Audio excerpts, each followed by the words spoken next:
میری شادی کو ابھی 3 مہینے ہی ہوئے تھے کہ مجھے اپنی بیوی کے مرنے کی اندوناک خبر ملی۔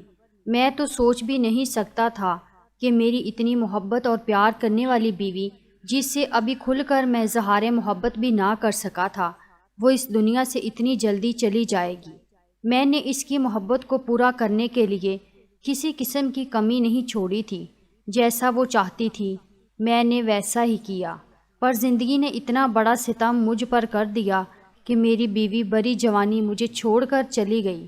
لیکن بیوی کے مرنے کے بعد ہی اصل کہانی شروع ہوئی، جس نے مجھے نہ صرف جھنجھوڑ کر رکھ دیا بلکہ بہت سارے رشتوں کی پہچان کروا دی تھی۔ جیسے ہی میری بیوی کے مرنے کی خبر پھیلی تو بیوی کے میکے والے ہمارے گھر آ گئے۔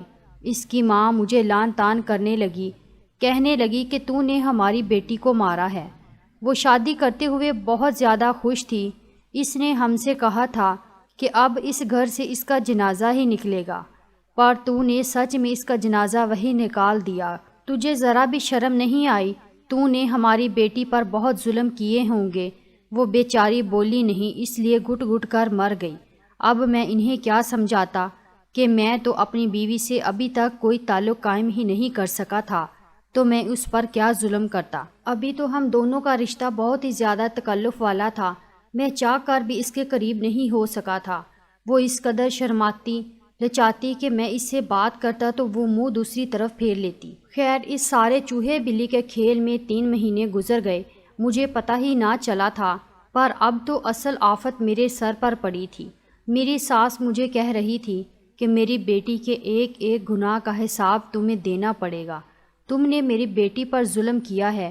اس کے علاوہ ایک اور بڑا واقعہ ہو گیا جس نے مجھے زیادہ پریشان کیا۔ بیوی کے میکے والے کہہ رہے تھے کہ ہم میت کو اپنے گھر لے کر جائیں گے اور اپنے آبائی قبرستان میں دفن کریں گے، جبکہ میرے گھر والے کہہ رہے تھے چونکہ اب وہ ہماری ذمہ داری تھی، اس لیے اسے دفنایا بھی یہیں پر جائے گا۔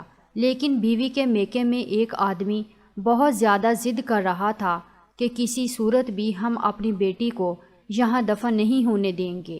تم نے اس پر جتنے جی بھی اتنے ظلم کیے، اب ہم اسے مر کر یہاں نہیں چھوڑ سکتے۔ خیر، کچھ نہ کچھ کر کے ان لوگوں نے میت کو یہاں سے نکال لیا اور یہ لوگ اسے اپنے گھر لے گئے۔ میں بہت زیادہ پریشان تھا، لیکن اب میری بیوی تھی، وہ چاہے دفن جہاں بھی ہوتی، میری اس کے ساتھ نسبت ختم تو ہونے سے رہی، سو میں بھی ان کے ساتھ ہی چلا گیا۔ میں اپنی بیوی کو دفن کرتے وقت بہت پریشان تھا۔ میں نے جب اسے لحد میں اتارا تو میرا رواں رواں کانپ اٹھا، مجھے اپنی موت یاد آ رہی تھی۔ دل چاہا بیوی کے ساتھ میں بھی اس دنیا سے چلا جاؤں، لیکن میں ایسا نہیں کر سکتا تھا۔ تبھی مجھے پیچھے سے کسی نے دھکا دیا۔ میں نے پیچھے مڑ کر دیکھا تو وہی آدمی کھڑا تھا جس نے میری بیوی کا جنازہ یہاں لانے پر بہت زیادہ ضد کی تھی۔ زور دیا تھا، کہنے لگا، ارے بھائی، اب کیا تم بھی قبر میں لیٹ جاؤ گے؟ نکلو یہاں سے۔ مجھے اس کا اندازہ بہت ہی عجیب نفرت والا لگ رہا تھا۔ میں قبر سے ذرا پیچھے ہٹ گیا۔ جلدی جلدی قبر پر سلیں ڈال دی گئی اور پھر تدفین مکمل کر دی گئی۔ وہی آدمی سب کو کہنے لگا کہ اب یہاں غیر اسلامی طریقے سے تماشا نہ لگایا جائے، سب لوگ اپنے اپنے گھروں کو چلے جائیں، اور تم میاں اب کیا اپنی بیوی کا ماتم کرتے کرتے اس دنیا سے اٹھ جاؤ گے؟ جاؤ اپنے گھر جاؤ، اپنے گھر والوں کو، اپنی ماں کو وقت دو۔ میں اس کی کڑوی کسیلی باتیں سن کر بہت پریشان تھا، لیکن کیا کرتا، یہ موقع ہی ایسا تھا کہ میں زیادہ بول بھی نہیں سکتا تھا۔ میں چپ چاپ اپنے گھر آ گیا۔ گھر آ کر میرا دل بری طرح رو رہا تھا۔ تبھی میں کسی دوست کو فون کرنے لگا تھا۔ میں نے جیب میں ہاتھ ڈالا تو دیکھا میرا تو موبائل ہی جیب میں نہیں تھا۔ یہ دیکھ کر میرے قدموں تلے سے زمین نکل گئی۔ میں بہت پریشان ہوا، سوچا کہ شاید موبائل میں کہیں راستے میں پھینک آیا ہوں۔ پھر مجھے یاد آیا کہ قبرستان سے آتے ہوئے میری جیب ذرا ہلکی تھی۔ میں اس وقت اتنا فرق محسوس نہیں کر سکا، لیکن بات دراصل یہی تھی کہ میں اپنا موبائل قبرستان میں کہیں بھول گیا تھا۔ میں فوراً گھر سے نکلا تھا۔ اب موبائل فون کے بغیر تو زندگی نہیں گزاری جا سکتی، یہ بات تو آپ لوگ بھی اچھی طرح جانتے ہوں گے۔ میں گھر سے نکلا تو فوراً اس قبرستان میں پہنچا جہاں پر میری بیوی کی تدفین ہوئی تھی۔ وہاں پہنچتے ہی میری نظر پورے قبرستانوں پر پڑی تو کہیں اپنا فون نظر نہیں آیا۔ میں ادھر ادھر دیکھنے لگا، تبھی ایک بوڑھا آدمی میری طرف آیا۔ کیا ڈھونڈ رہے ہو؟ بس چچا، شاید یہاں اپنا موبائل بھول گیا ہوں، وہ ڈھونڈ رہا ہوں۔ موبائل؟ کہیں تم اپنا موبائل قبر میں تو نہیں گرا کر آ گئے؟ چچا نے بڑی حیرانی سے پوچھا تھا۔ ہاں، یہ بھی ہو سکتا ہے۔ اصل میں جب میں قبر میں دیکھ رہا تھا تو مجھے کسی نے قبر سے ہٹانے کے لیے قمیض سے پکڑ کر کھینچا تھا۔ لگتا ہے کہ میرا موبائل نیچے ہی گر گیا ہے۔ یہ بات سن کر میں لرز کر رہ گیا۔ تو کیا میرا موبائل اس قبر میں گر گیا ہے؟ لگتا ہے کہ اب مجھے قبر کھودنی پڑے گی۔ توبہ کرو میاں، کیسی باتیں کرتے ہو؟ وہ آدمی اپنے کانوں کو ہاتھ لگانے لگا۔ ایک چند ہزار کے موبائل کے لیے تم اللہ کا اتنا بڑا قانون توڑو گے؟ قبر اللہ کی حد ہوتی ہے۔ خبردار، اگر تم نے قبر کھولنے کی کوشش کی، تمہاری بیوی کے سارے میکے والے گھر والے اٹھ کر آ جائیں گے، وہ تمہیں زندہ نہیں چھوڑیں گے۔ تم ایسی بات ہرگز مت کرنا، یہی سوچیں گے کہ تم نے ہی ان کی بیٹی کو مارا ہے۔ میں یہ بات سن کر حیران ہو گیا کہ اس آدمی کو میرے گھر کے مسئلوں کے بارے میں کیسے پتہ تھا۔ یہ ایک گورکن تھا، پھر اس کو یہ بھی پتہ تھا کہ یہ میری بیوی ہے اور اس کے گھر والے مجھ سے ناراض ہیں، اور یہ کہ یہ میری بیوی کے میکے کا قبرستان ہے۔ شہروں میں عموماً ایسی تفصیلات نہیں بتائی جاتی، نہ ہی کوئی دوسرے خاندان کے بارے میں جانتا ہے، پر یہ گورکن عجیب تھا، جیسے ہر طرح کی معلومات تھی۔ میں بڑا حیران ہوا لیکن چپ تھا۔ اس وقت غم ہی اتنا تھا کہ میں فوراً اپنے گھر لوٹ آیا۔ گھر آ کر میں نے یہ بات اماں کو بتائی۔ اماں کہنے لگی، ارے بیٹا، میں پریشان ہونے والی کیا بات ہے؟ تم ایسا کرو کہ دوسرا موبائل لے لو، خواہ مخواہ پریشان ہوتے پھرو گے۔ اب اگر بیوی کی وفات کے بعد تمہارے پاس موبائل بھی نہیں ہوگا تو تمہارا دل اور بھی زیادہ پریشان ہوگا۔ اپنا دھیان بٹانے کی کوشش کرو۔ میں تمہیں پیسے دے دیتی ہوں، تم جا کر اپنے لیے نیا فون خرید لو۔ میں نے کہا، اماں، اس نمبر پر تو میرے کافی سارے جاننے والے تھے، لیکن چلو آپ کہتی ہو تو میں ایسا ہی کروں گا۔ آپ مجھے پیسے دے دیں، میں آپ کو 1 مہینے بعد لوٹا دوں گا۔ ماں نے مجھے پیسے دے دیے۔ میں جا کر اپنا نیا فون خرید لایا۔ میں نے اپنے پاس ایک سم بھی رکھ لی تھی، لیکن پھر ایک ایسا واقعہ ہوا جس نے مجھے مزید بے چینی میں ڈال دیا۔ رات کے 12 بجے تھے، میرے فون پر سگنل نہیں آ رہے تھے۔ اچانک سے سگنل آئے تو میں نے پہلا نمبر جو ملایا وہ اپنا پرانا نمبر تھا۔ شاید میں سگنل چیک کرنے کے لیے ایسا کر رہا تھا، میرے تو وہم و گمان میں بھی نہیں تھا۔ میرا خیال تھا کہ بس میرا موبائل قبر میں گر گیا ہے تو اب وہ ختم ہو گیا ہوگا، بند ہو گیا ہوگا، لیکن فون میں چارجنگ بھی زیادہ نہیں تھی۔ لیکن جیسے ہی میں نے فون ملایا، اس پر بیل جانے لگی۔ یہ سن کر میرے رونگٹے کھڑے ہو گئے۔ مجھے عجیب سا ڈر لگنے لگا کہ میرا موبائل قبر میں ہے اور وہاں پر بیل جا رہی ہے۔ لیکن اگلے لمحے جو ہوا اس نے تو مجھے حیران کر کے رکھ دیا۔ میرا فون اٹھا لیا گیا تھا اور پھر جو ہوا، میں اس قدر حیران، پریشان اور تجسس میں مبتلا ہوا کہ فوراً اپنی جگہ سے اٹھ کھڑا ہوا۔ اماں بھی حیران تھی کہ میں یہ کیا کر رہا ہوں۔ بیٹے، کہاں جا رہے ہو؟ اماں، میں اپنی بیوی کی قبر پر جا رہا ہوں۔ کیا ہو گیا ہے تمہیں؟ پہلے موبائل کا بہانہ بنا کر گئے تھے، اب کون سی آفت آ گئی ہے؟ رات کے اس وقت تم اپنی بیوی کی قبر پر جا رہے ہو؟ اماں، مجھے جانا ہوگا۔ یہ کہہ کر میں تو گھر سے نکل گیا۔ میں نہیں جانتا تھا کہ میری ماں میرے پیچھے کتنا پریشان ہوئی ہوگی۔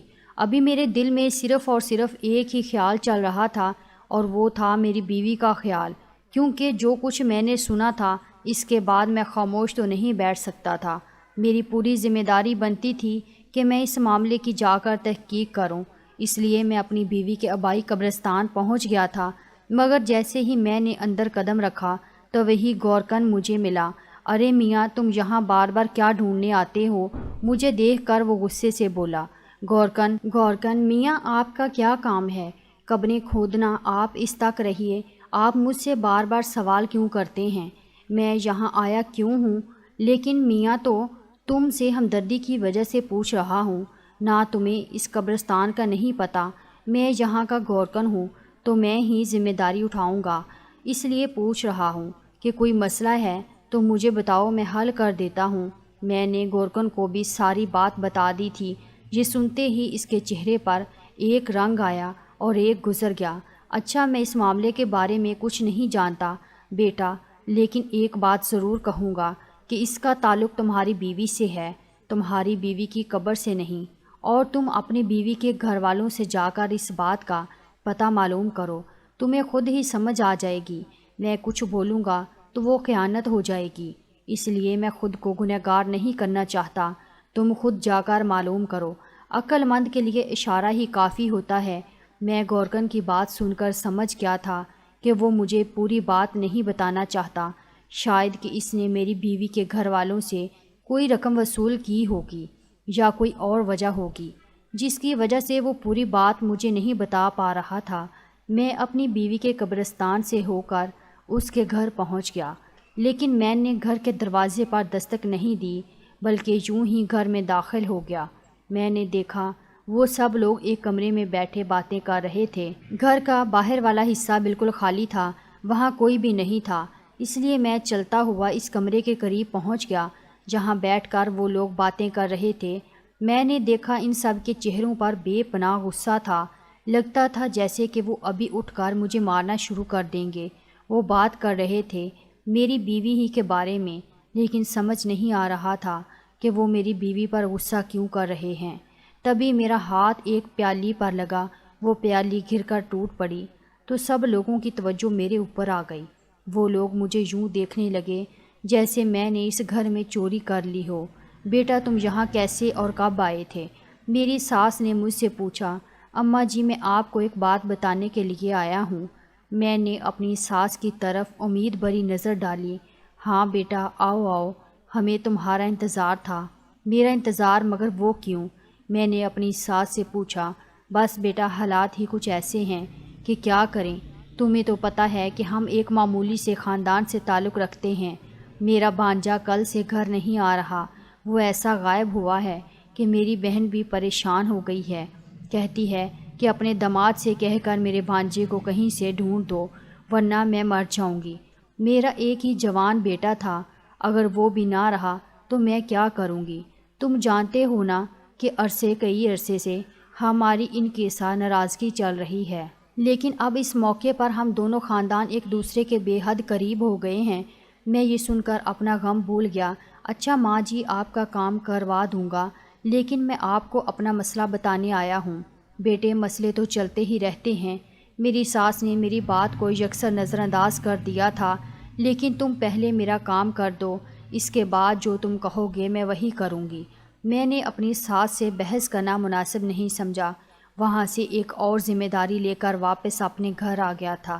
میں اپنی بیوی کی قبر کھولنا چاہتا تھا کہ میں اس کی قبر کھول کر اپنی تسلی کر لوں ایک بار، کیونکہ جو کچھ میں نے سنا تھا وہ جانتا تھا۔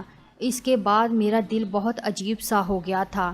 میں چاہتا تھا کہ میں اپنی بیوی کی قبر کھولوں، قبر کشائی کروں، لیکن کوئی بھی مجھے اس بات کی اجازت نہیں دے رہا تھا، نہ کوئی میری بات پر یقین کر رہا تھا۔ اس لیے میں نے سوچ لیا تھا کہ جو کچھ کروں گا میں خود ہی کروں گا۔ رات کے 2 بجے میں نے قبرستان میں جانے کا فیصلہ کر لیا تھا۔ اب مجھے اپنی بیوی کی قبر کھولنا بہت ضروری لگ رہا تھا۔ 2 بجے گھر کے سب لوگ سو چکے تھے۔ میں جانتا تھا کہ وہ گورکن جو بار بار مجھے منع کر رہا تھا وہ بھی اس وقت نہیں جاگ رہا ہوگا۔ اس کو تو یوں لگتا تھا کہ اب میں تھک کر چپ ہو جاؤں گا، پر میں چپ بیٹھنے والوں میں سے نہیں تھا۔ اتنی بڑی بات ہو گئی تھی، میں کیسے خاموش رہتا؟ میں نے جا کر سارا انتظام مکمل کیا اور تقریباً 2:30 بجے قبر کھولنا شروع کر دی۔ مجھے اس بات کی حیرت نہیں ہوئی تھی کہ قبر کی مٹی کافی نرم تھی، ایسے لگتا تھا جیسے قبر کو کچھ دیر پہلے ہی بند کیا گیا ہو۔ میں نے جلدی مٹی ہٹائی تو پتھر کی سلوں کو ہٹانے میں مجھے 5 سے 10 منٹ کا وقت نہیں لگا۔ میں اس وقت اتنے جوش میں اور ولولے میں تھا کہ مجھے بڑے سے بڑا پہاڑ بھی اکھاڑ سکتا تھا۔ جب میں نے پتھر کی سلیں ہٹائی تو ایک اور حیرت کا جھٹکا مجھے لگا تھا۔ سامنے کا منظر دیکھ کر میرے پسینے چھوٹ گئے تھے، ٹھنڈے پسینے میرے چہرے پر آ رہے تھے اور میں اس قدر پریشان تھا کہ سمجھ نہیں آتی تھی کہ کیا کروں، ہنسوں یا روں، پھر اپنی بیوی کا ماتم مناؤں، کیونکہ سامنے قبر خالی تھی۔ قبر میں نہ میری بیوی تھی، نہ اس کا کفن تھا اور نہ ہی میرا موبائل فون تھا۔ میں تو اپنا فون ڈھونڈنے آیا تھا، پر ایک نیا قصہ کھل گیا تھا۔ دراصل جب میں نے اپنا فون کان سے لگایا تھا تو کسی نے میری کال اٹھائی تھی، اور اس بات سے مجھے لگا جیسے میرا فون قبر میں نہیں رہا بلکہ میرا فون کوئی چوری کر کے لے گیا ہے۔ لیکن جب میں نے اگلی بات سنی تھی وہاں سے میرا اصل تجسس جاگا تھا۔ کچھ دیر ہواؤں کے جکڑ کی آواز ہوتی ہے، ایسی آواز آ رہی تھی، اور پھر میرے کانوں میں ایک آواز پڑی کہ میری بیوی سخت عذاب میں ہے، اور جب تک اس کے نام کا قرض ادا نہیں کر دیا جاتا تب تک وہ یوں ہی تڑپتی ہی رہے گی۔ شاید میں یہ بات سن کر بیوقوف بن بھی جاتا، لیکن میں سوچنے لگا کہ قبر میں آنے والے فرشتے تو کبھی بھی اردو زبان میں بات نہیں کر سکتے، وہ تو سنا ہے کہ عربی میں بات کرتے ہیں، اور پھر ایسا کیسے ہو سکتا ہے کہ ایک فرشتے کی آواز مجھے فون پر سنائی دے؟ یہ چیز کوئی ڈرامہ یا پھر جھوٹ لگتی تھی، ایسا حقیقت میں ہو ہی نہیں سکتا تھا۔ بہت سارے لوگوں نے قبر میں کیمرہ اور مائک رکھنے کی کوشش کی ہے، پر آج تک کسی فرشتے کی آواز کسی انسان کے کانوں میں نہیں پڑ سکی۔ یہ اللہ کے راز ہیں اور یہ اللہ ہی جانتا ہے۔ ایسا ہو ہی نہیں سکتا کہ کسی قبرستان میں سے فرشتے کی آواز کوئی انسان سن سکے۔ بس تبھی سے مجھے شک پڑ گیا تھا اور میں نے بیوی کی قبر کھودنے کی ٹھان لی تھی۔ پھر جب میں نے قبر کھودی وہاں پر مجھے کچھ بھی نہیں ملا۔ اب میں اپنی بیوی کے گھر والوں کے پاس چلا گیا۔ میں نے کہا کہ آپ کی بیٹی کی قبر میں نے کھودی ہے پر میری بیوی وہاں نہیں ہے۔ میرے سسرال والے مجھ پر غصہ کرنے لگے کہ مجھے یہ بے حرمتی کرنے کو کس نے کہا تھا۔ میری بیوی کے بھائی تو باقاعدہ مجھے مارنے پر تو لائے تھے، وہ اس قدر کی اونچی آواز میں بات کر رہے تھے کہ اب ان سے ڈر لگنے لگا۔ میں نے کہا کہ آپ کو یہ سب نہیں کہنا چاہیے، میں تو کبھی بھی اپنی بیوی کے لیے برا سوچ ہی نہیں سکتا تھا، اور یہ بات ان لوگوں کو کون سمجھائے؟ ان کو تو نہ جانے میں قصائی ظالم اور جلاد لگ رہا تھا۔ میں نے اپنی بیوی کے گھر والوں سے زیادہ بحث کرنا مناسب نہیں سمجھا، کیونکہ وہ تو لڑنے جھگڑنے پر مر مٹنے پر تیار ہو گئے تھے، اور ایسے لوگوں سے میں کتنی بھی بات کرتا وہ میری بات نہ سنتے۔ وہاں سے نکلا تو سب سے پہلے مجھے اپنی ساس کے بھانجے کا خیال آیا، جس کے بارے میں انہوں نے مجھے ڈھونڈنے کا کہا تھا۔ باقی سب کام چھوڑ کر اب میں بھی اسے ہی ڈھونڈنا چاہتا تھا، کیونکہ مجھے اپنی بیوی کے اس کزن پر بہت زیادہ شک تھا۔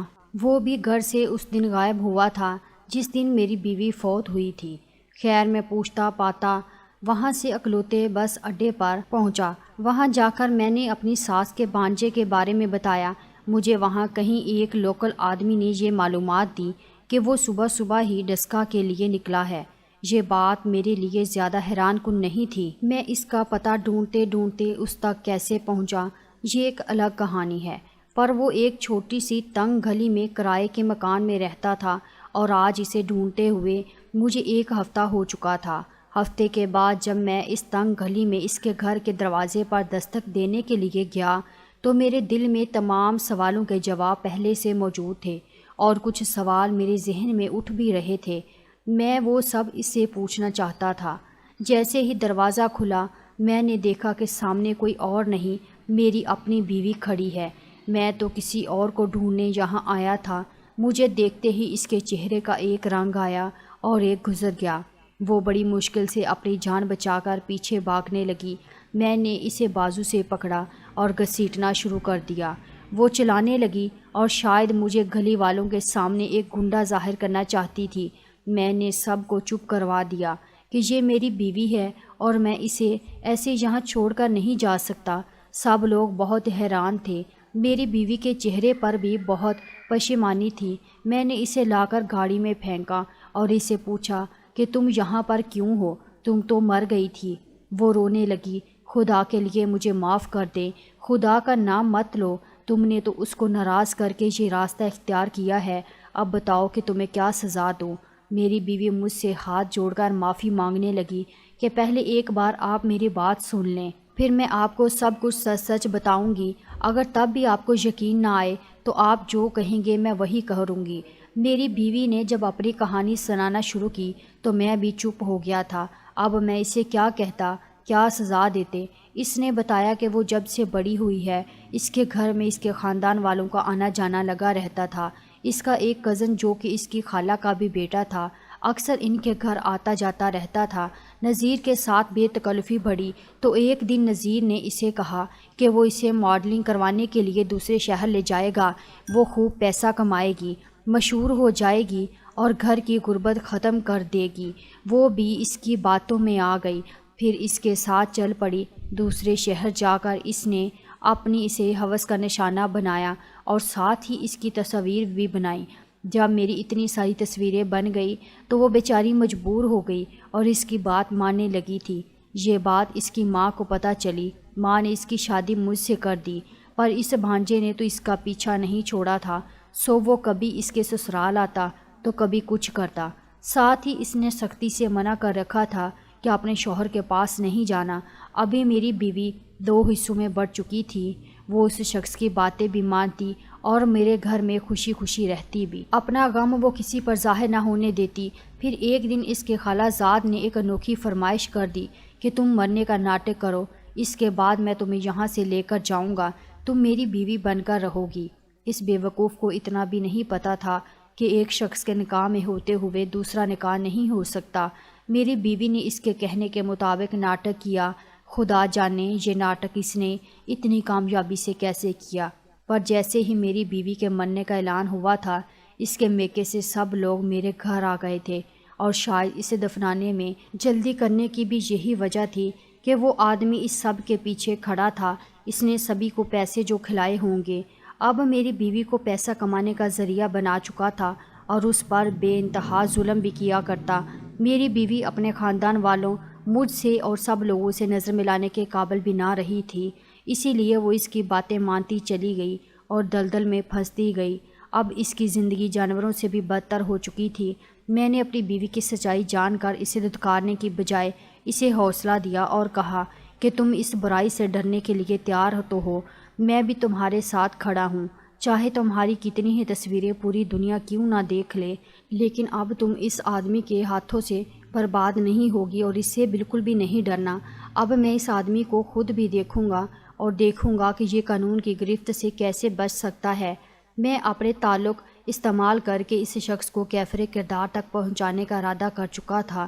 تبھی میں نے اپنی بیوی کا ساتھ نہیں چھوڑا، کیونکہ جو لوگ اپنی بیوی کو ان لمحات میں اکیلا چھوڑ دیتے ہیں وہ بذات خود مرد کہلانے کے قابل نہیں ہوتے۔